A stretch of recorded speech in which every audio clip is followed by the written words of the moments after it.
Brasil não é um país caro. O Brasil está um país caro. Hoje, nós podemos medir isso pelas nossas exportações, que temos grande dificuldade, especialmente as exportações de produtos manufaturados, que está muito difícil exportar manufaturados hoje. Nossa balança comercial, a gente verifica que não é que seja ruim, mas poderia ser melhor. A participação das commodities na nossa balança ultrapassa 50%. Esse índice é maior do que nós tínhamos em 1978.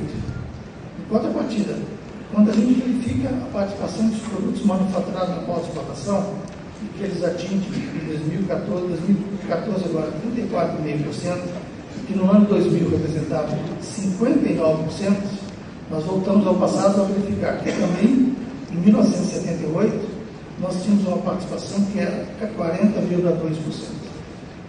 Felizmente, o mundo está se alimentando, está comprando commodities alimentícias. Felizmente, o mundo está crescendo, está gerando a importação das commodities, os preços das commodities ainda estão em patamar elevado, esperamos que continue, que não aconteça o que está acontecendo nesse momento com o milho, em que a cotação está tão baixa que praticamente nós não temos preço para exportar não. A participação de manufaturado vai diminuindo. Nesse momento, em função do problema com a Argentina, a tendência é que diminua mais um pouquinho esse ano de 2014. Bem, como consequência desse cenário, dessa redução das exportações de manufaturado, o número de empresas exportadoras nos últimos anos, a partir de 2008 especialmente, tiveram uma queda de 10%. Em contrapartida, também a partir de 2008, o número de empresas importadoras aumentou 52%. Então, hoje, o número de empresas importadoras está gerando um pouquinho, eu poderia dizer que o Brasil hoje virou o paraíso das importações. Porque importar hoje é muito fácil. Muito fácil por quê? Porque é barato. A taxa de câmbio hoje passou a ser fator secundário na decisão de importar. Da mesma forma, hoje, as tarifas de importação assumiram uma posição secundária. Tudo isso porque o nosso custo do Brasil hoje é tão elevado que ele supera barreiras tarifárias e até mesmo barreiras cambiais. Em contrapartida, as exportações, como eu disse, se tornaram muito caras, seja pelas barreiras cambiais, embora eu vou mencionar mais à frente, eu sempre excluo o câmbio como um fator de competitividade. No momento que o câmbio é um fator de competitividade, alguma coisa está errada, porque a função de câmbio não é ser fator de competitividade. Tá? Bem, o que seriam os problemas basicamente que nos afetam hoje que representam esse custo do Brasil? O primeiro problema é o nosso sistema tributário, que nós sabemos que é um sistema obsoleto, complexo, anti-industrialização, anti-exportação, e que faz com que as empresas imobilizem capital, sob a forma de impostos. Isso acaba gerando a obrigação de exportar tributo agregado ao produto exportado. Outro item, a legislação trabalhista, que tem 70 anos e precisa passar por uma reforma. Isso tudo faz com que o nosso custo, não de salários, custo de pessoal como todo em cargos, torne-se excessivamente elevado. E faz com que as empresas pensem duas vezes antes de contratar uma pessoa. Infraestrutura desintegrada, porque nós temos hoje porto, rodovia, ferrovia, hidrovia, aeroporto. Infelizmente, a gente vê são idiomas diferentes. Precisamos ter uma integração, porque no país da dimensão do Brasil, logística é tudo. Sem logística, nós não chegamos lá. Eu costumo dizer que nós somos um país exportador de peso. Mas é peso em quantidade mesmo. Nós precisamos passar a ser peso e importância. E logística é tudo num país que exporta peso. Eu brinco também que nós não temos meios de transporte. Nós temos meio de transporte, porque 95% que o Brasil exporta é via marítima. Então, nós só temos uma alternativa. Uma opção B, C, não temos. Outro item, carga tributária, que reconhecidamente é uma carga muito elevada, e que nos últimos anos ela tem crescido, pouco a pouco ela tem crescido. Isso faz com que, claramente, nós diretamente exportemos tributo, junto com o sistema tributário também. O custo financeiro, sabidamente, é muito elevado, principalmente quando se compara ao mercado internacional, e a burocracia excessiva. Veja que nós temos hoje 17 órgãos que atuam direto e indiretamente no comércio exterior. Claro que nem todos atuam simultaneamente em uma mesma operação, mas são muitas coisas. Então nós temos que agilizar, porque essa burocracia é aquele item que simplesmente não aparece, mas nós sabemos que ele existe, e ele onera o custo final do produto. E por que eu disse taxa de câmbio? Eu não mencionei. Porque a taxa de câmbio não é a solução. Se nós tivéssemos que adotar a taxa de câmbio como uma solução para compensar os problemas que nós temos no comércio exterior, a taxa de câmbio passaria a ser fator de competitividade. E se nós temos uma taxa de câmbio que é livre e flutua, essa flutuação pode fazer com que a cotação suba ou baixa. E eu simplesmente não tenho como acompanhar esse mercado. Então, taxa de câmbio para nós é um fator que nós queremos colocar apenas como fator de conversão de moeda estrangeira, não fator de competitividade. Sabemos que hoje, se nós pensarmos qual a função da taxa de câmbio, teoricamente a função primordial da taxa de câmbio hoje seria ajudar o controle da inflação. Não é ajudar a exportação, muito menos estimular a importação. Mas, na verdade, hoje, ao utilizar a taxa de câmbio como um fator que ajuda a controlar a inflação, eu indiretamente estou estimulando a importação. Porque tornou-se barato importar em função da taxa de câmbio, em função, mais uma vez, do custo do Brasil. Porque todos os custos que nós temos no mercado interno não existem no mercado externo. Então, ao importar um produto sem custo do Brasil e com uma taxa de câmbio convidativa, claro que nós viramos um país em que a importação, infelizmente, é muito bem-vinda. Mas então a taxa de câmbio ela tem que ter a função dela de simplesmente ser neutra, nem estimular a exportação, nem estimular a importação, e muito menos ser utilizada para controlar a inflação. A função dela exclusivamente se vê como um fator de conversão de moeda. Então, por isso, taxa de câmbio não podemos entender como solução. Além do mais, a taxa de câmbio tem um outro fator que eu vou mencionar mais no final, é que ela é conhecida de todo o importador mundial.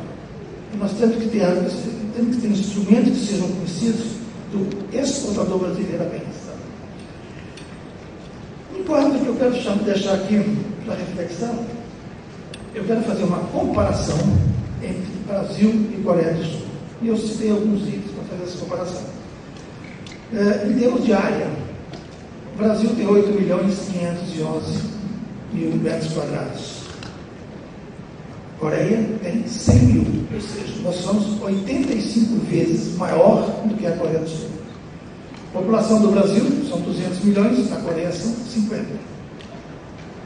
O PIB do Brasil, em dólar, são 2 trilhões, em número redondo, 400 bilhões de dólares. O da Coreia são 1 trilhão, 150 bilhões de dólares.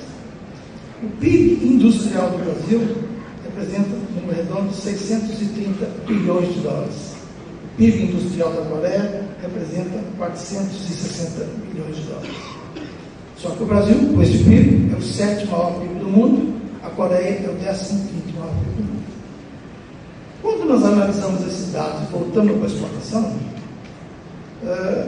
a exportação da Coreia do Brasil, em 2013, a Coreia, 540 bilhões de dólares. A exportação de manufaturados do Brasil, vou colocar 2012, porque ainda não é conhecido o dado da Coreia. Em 2012, foram 91 bilhões de dólares. Da Coreia, foram 463 bilhões de dólares. Se analisarmos o ranking atual, o ranking total de exportação, o Brasil é o 22º, a Coreia é o 7º. Se analisarmos exclusivamente o ranking de exportação de produtos manufaturados, o Brasil é o 28º, a Coreia é o 5º. E aí algumas perguntas.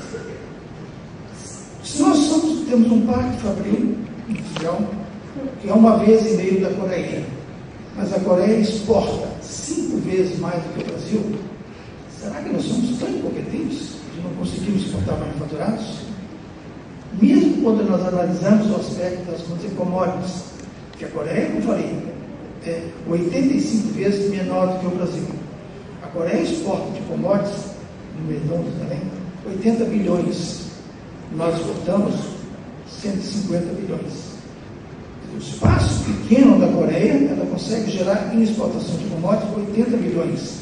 E nós exportamos 160 desse espaço todo. Então eu acho que, sem entrar no mérito da educação, que sabemos que a Coreia investiu muito em educação, mas nós temos que verificar que no nosso cenário atual, nós temos que exportar no mínimo igual à Coreia, mínimo 540. Estou falando mínimo porque o nosso potencial é para exportar muito mais do que a Coreia. Então hoje, os nossos 242 e a Coreia, uns totais de 540, temos que inverter, e o Brasil tem que passar a exportar muito mais. De preferência, produtos manufaturados. Tá? Bem, por que a gente fala só esse enfoque manufaturados? Porque a gente sabe que manufaturados é um segmento estável, você não tem flutuações surpresas de uma hora para outra.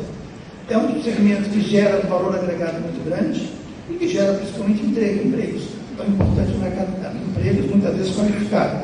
Sem esquecer que a exportação de commodities também, hoje em dia, já tem muitos empregos qualificados. Um outro detalhe em termos de participação do comércio exterior. O Brasil hoje, em 2013, no comércio mundial, as nossas exportações totais representaram 1,33. Em 2014, se a projeção da OMC do mundo crescer 4,7%, se as nossas projeções do EB das exportações brasileiras em 2014 caíram 5,4%, nós vamos cair numa participação de 1,33%, nós somos o 22º maior exportador, para 1,20%, nós devemos perder 3 ou até 4 posições no cenário internacional. Isso de exportação como um todo. Se nós analisarmos o cenário de exportação de produtos manufaturados exclusivamente, em que o Brasil é o 28º país exportador de manufaturados, como disse, no ano 2008, a nossa participação na exportação de manufaturados, né, representava 0,80%. Ano passado, essa participação foi para 0,70%. E esse ano caminha, desculpa, em 2008, 0,89%, ano passado 0,80%, e esse ano deve cair para aproximadamente 0,68%. Claro que esse ano, em função da redução das exportações de plataforma de petróleo, em função da redução também das exportações para a Argentina, principalmente. Então, esses dois itens vão fazer que nós vamos voltar a um tempo bem distante que nós tínhamos uma pequena participação no cenário internacional. Além disso, como nós já mencionamos outras vezes, dos 15 maiores exportadores mundiais, 14 são exportadores de produtos manufaturados, o que significa que exportar manufaturado deve ser um bom negócio e todos buscam esse mercado. Por isso, reduzir custos, melhorar a contabilidade, a competitividade e a rentabilidade das exportações de commodities e de manufaturados, isso é fundamental, porque a cotação das commodities, nesse momento, ainda continua um patamar elevado, mas ninguém garante que isso vai se perdurar por muito longo tempo ainda. Então, nós temos que reduzir os nossos custos para que possamos manter a nossa competitividade no mercado internacional, claro, com rentabilidade, porque todas as empresas exportam com o objetivo de ter lucro. Por isso, reduzir custos e tornar a taxa de câmbio neutra é fundamental, compatível com o nosso objetivo que nós queremos hoje de tornar o produto mais competitivo. Essa é a razão que o tema do ENEAC de 2014 é exatamente proposta para a redução dos custos no comércio exterior. Nós temos que buscar a redução de custos de qualquer maneira. Como eu disse, taxa de câmbio não é fator de redução de custos. Tá? Taxa de câmbio é fator de conversão de moeda. E por isso os nossos objetivos prioritários serão mais redução de custos, menos taxa de câmbio. Por que mais redução de custos? Porque quando nós reduzimos o custo, essa redução é permanente. Além disso, quando nós reduzimos o custo, o exportador passa a ter controle sobre o custo. E ao mesmo tempo, essa redução de custo faz com que o exportador, ao ter controle, conhecer os custos, ele pode definir sua política de comércio exterior de acordo com os seus interesses, de acordo com o mercado. Em contrapartida, quando nós temos menos taxa de câmbio, essa taxa de câmbio é temporária, ela flutua, não tem como prever o que vai acontecer daqui a 2, 3 anos ou mais, porque nós sabemos que o comércio exterior é realizado a médio e longo prazo. E ao mesmo tempo, hoje, quando há uma desvalorização cambial no Brasil, imediatamente o mundo todo sabe. A primeira coisa que a gente recebe é o importador dizendo que quer um desconto, querendo dividir o ganho cambial. Ou seja, é um ganho aparente que nós temos. Então, temos que buscar, mais do que nunca, reduzir custos. Então, esse é o nosso objetivo básico. Só que esse objetivo não é do EB e não é do comércio exterior. Esses objetivos são de todos. Nós, comércio exterior, setor privado, tá? E o governo, setor público, temos que estar unidos para que possamos ultrapassar os nossos objetivos de reduzir custos. Não adianta só o setor privado ou só o setor público ter o interesse ou a vontade de reduzir custos. Os dois temos que caminhar juntos. E nós temos que deixar que a palavra competitividade, que no comércio internacional é utilizada de forma concreta, mas no Brasil é utilizada de forma abstrata, Nós temos que fazer que a competitividade no Brasil seja uma coisa completa. E isso só vai acontecer se nós conseguirmos reduzir o custo. Por isso, este ANAEX representa o primeiro passo de uma caminhada que nós temos que dar junto, governo e setor privado. Os dois, um isolado, simplesmente não consegue chegar no outro. Por isso, eu espero que esse ANAEX atinja o objetivo dele, de ser redução de custos e, principalmente, que nós possamos dar início a uma caminhada, governo e setor privado, juntos. Senhoras e senhores, vale mencionar que a desburocratização do comércio exterior teve um grande destaque nas propostas entregues pela CNI aos candidatos à presidência da República. Compreendeu desde a revitalização da Câmara do Comércio Exterior, CAMEX, até uma proposta para saneamento das leis com as quais os operadores do comércio exterior convivem rotineiramente e uma proposta de regulamento de comércio exterior brasileiro. Por meio dessas iniciativas, a CNI acredita estimular ações que reduzam os custos, promovam a competitividade e simplifiquem o dia a dia dos empresários. Antes de encerrar, gostaria de reiterar a importância desse evento ENAEX, agradecer e parabenizar a EB por mais essa edição do encontro e incentivar para que cada vez mais continuem os esforços nessa direção. Fóruns como este são uma oportunidade para refletirmos sobre como aprimorar os rumos do nosso comércio exterior. Agradeço novamente o convite e desejo a todos 2 dias de excelentes discussões e reflexões. Muito obrigado. Bom dia a todos. É um grande prazer estar presente na 23ª edição do Encontro Nacional de Comércio Exterior no Brasil. Um aspecto importante desse tema, e o próprio José Augusto, no seu pronunciamento de abertura, ele desenvolveu bem esse tema, que é o tema do Curso Brasil. Não vim aqui para discutir esse tema em particular, mas os dois já interessaram muito bem esse tema. O que eu gostaria de chamar a atenção especificamente sobre isso é que nós temos, na verdade, ligado ao Curso Brasil, por trás dele, nós temos um grande hiato do ponto de vista do nível relativo do desenvolvimento do Brasil. Nós temos um grande ato hoje, que é um pouco um consenso na agenda nacional, independente da coloração partidária das pessoas, independente da posição setorial que elas ocupam. Nós temos um consenso na agenda Brasil, eu diria assim, que é o hiato de produtividade, quer dizer, como a gente enfrentar o grande hiato de produtividade da economia brasileira. Essa eu considero que é um grande desafio. Ele perpassa o comércio exterior, perpassa a indústria brasileira, perpassa o conjunto das infraestruturas. Quer dizer, este é, na verdade, o grande desafio do Brasil, e eu tenho certeza que uma vez que a gente enderece completamente o enfrentamento desse ato, nós estamos endereçando a agenda de competitividade brasileira. Sobre esse aspecto, tem 2 elementos que economista gosta muito de simplificar a vida econômica e a própria sociedade com números mágicos. Eu, como economista, não ia fugir dos números mágicos. Eles são importantes porque esses números refletem um conjunto da problemática, e nesse sentido você consegue ver a floresta ao invés de estar vendo um problema específico de uma árvore. E quando você vê a floresta, você consegue ver o conjunto de solução para o conjunto das árvores e não apenas para uma árvore. Então, economistas têm vários defeitos, mas esse é uma virtude dos economistas, que é tentar ter visão de conjunto do problema. Isso, é importante. E aí vem os números mágicos. O número mágico sobre esse ponto é que nós temos, na verdade, 2 grandes déficits estruturais que se acumularam a partir da segunda fase da industrialização brasileira, que o nosso querido Reis Veloso foi uma grande liderança nos anos 70.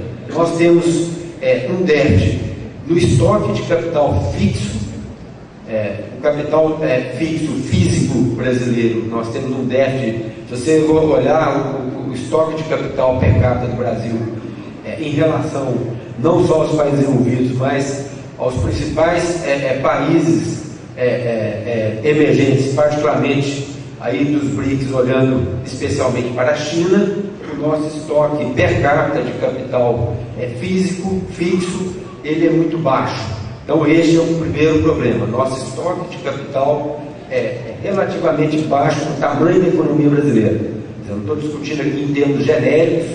Se eu for pegar um país, por exemplo, que é muito citado em geral como o Peru, é óbvio que nós temos estoque de capital muito superior do Peru. A economia no estágio do momento muito abaixo. Não é isso que eu estou falando. Estou dizendo, para o estágio de desenvolvimento brasileiro, o estoque de capital fixo do Brasil é muito baixo.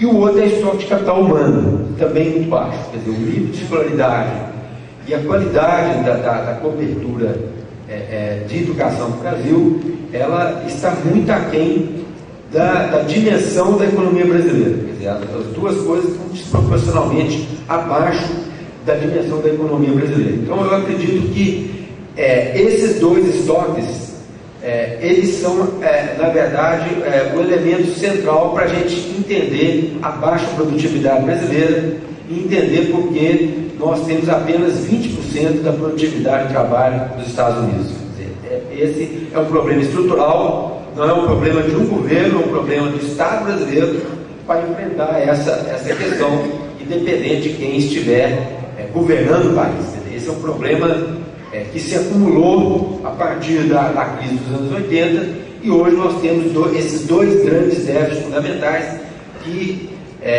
explica fundamentalmente o problema da produtividade do trabalho no Brasil.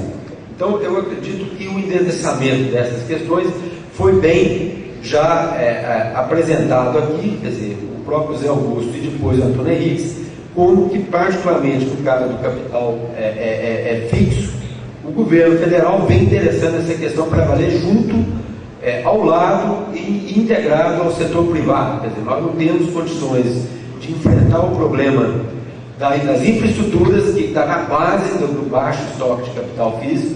Tem um outro problema que também não dá para interessar aqui, que é o envelhecimento do parque fabril brasileiro, que está ligado ao capital físico.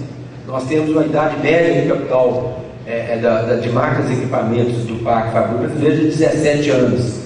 A idade média de países que são nossos grandes concorrentes no mundo é em torno de 7, 8 anos. Quer dizer, então, esse déficit também de envelhecimento do parque fabril é extremamente relevante. Mas o que eu queria enfatizar é que o déficit fundamental do estoque de capital é ligado às infraestruturas, e aqui o Antônio Henriques, meu colega de governo, já fez uma apresentação das principais ações do governo com o setor privado para o enfrentamento. O governo endereçou essa questão. O processo de aprendizado foi duro, porque, como o Antônio Henriques falou, nós perdemos a capacidade de planejar o país.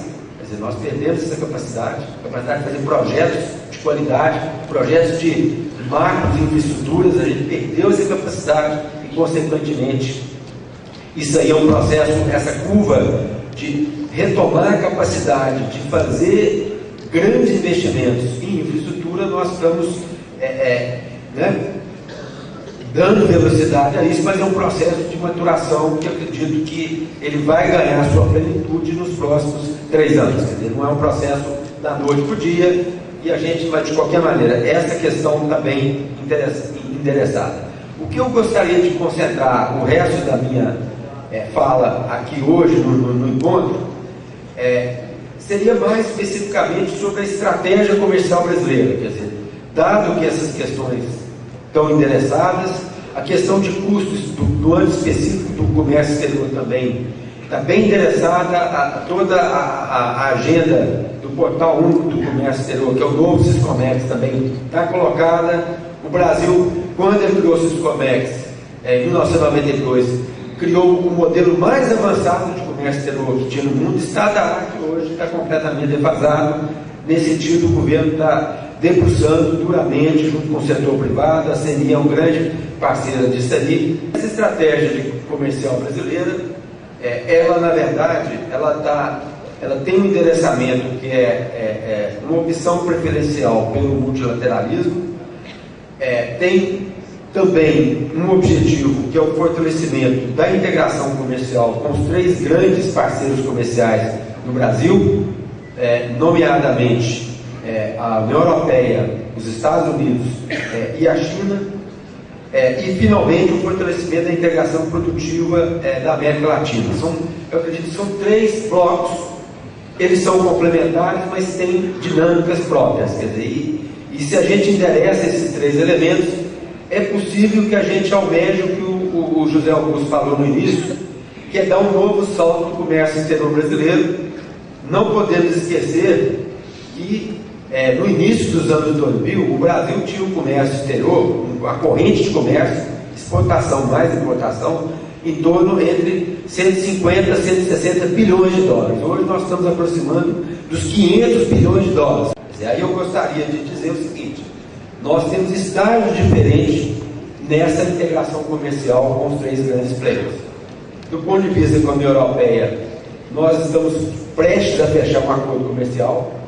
Do lado brasileiro, a proposta brasileira está inteiramente pronta, sim, convidando os nossos parceiros do Mercosul para ir no mesmo track do Brasil. Não sendo possível isso, o Brasil tem todas as condições de ter um track mais, um fast track, para acelerar esse processo. Mas essa é a questão vital do ponto de vista da estratégia comercial brasileira. O Brasil, com o acordo comercial com a União Europeia, possibilita uma coisa que nós sempre almejamos e nunca conseguimos, que é construir na base industrial muito diversificada do Brasil, construir uma especialização produtiva. O Brasil, sem especialização produtiva nas grandes cadeias industriais do mundo, ele não consegue construir vantagens competitivas estruturais.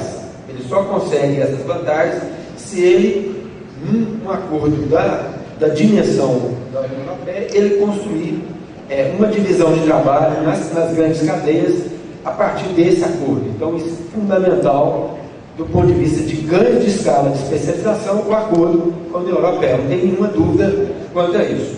No caso da parceria estratégica com os Estados Unidos, nós temos um processo de cooperação técnica, ele está consubstanciado do ponto de vista operacional da relação do IMEC com o MIST, que é toda a área muito importante do comércio, que é de harmonização técnica.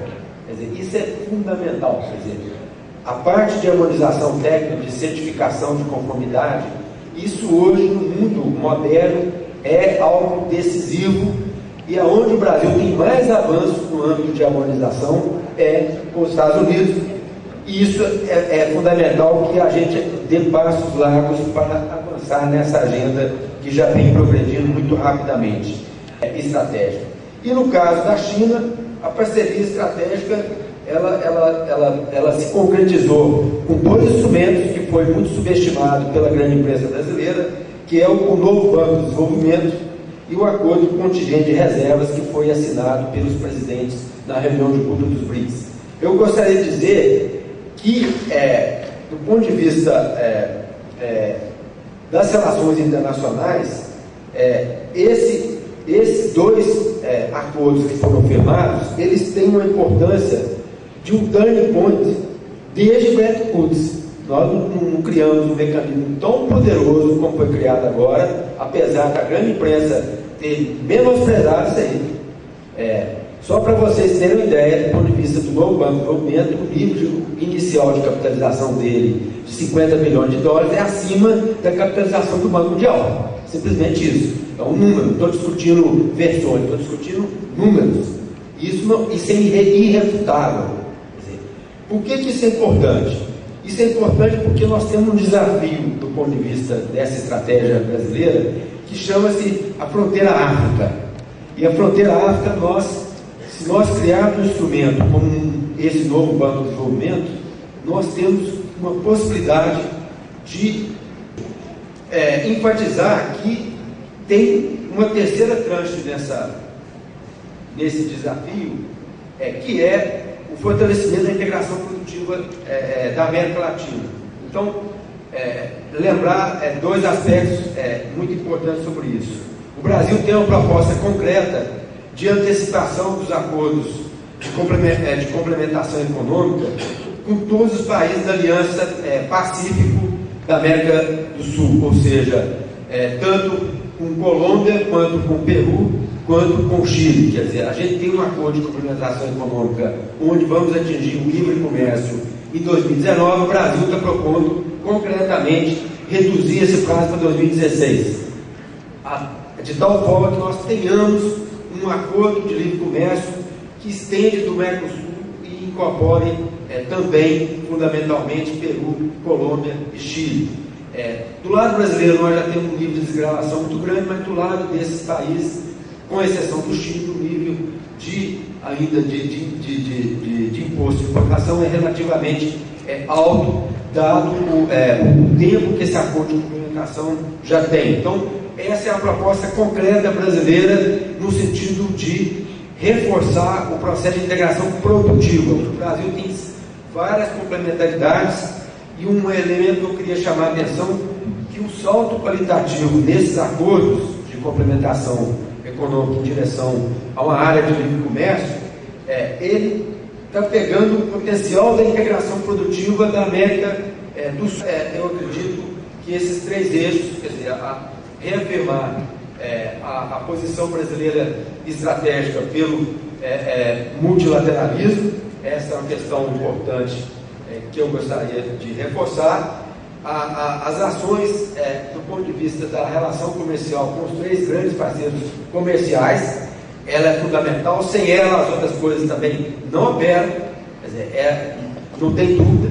Quer dizer, no caso dos Estados Unidos, estamos já com uma programação muito forte nesse ano e no ano que vem, que é muito importante aí nesse sentido da presença empresarial, e em relação à América Latina, que é o processo de integração produtiva. Quer dizer, nós temos que caminhar com essas três agendas de uma forma integrada, articulada, mas esse tem que ser o objetivo estratégico do Brasil, porque um país grande como o Brasil tem que pensar de uma forma muito grande também a sua estratégia comercial. Muito obrigado.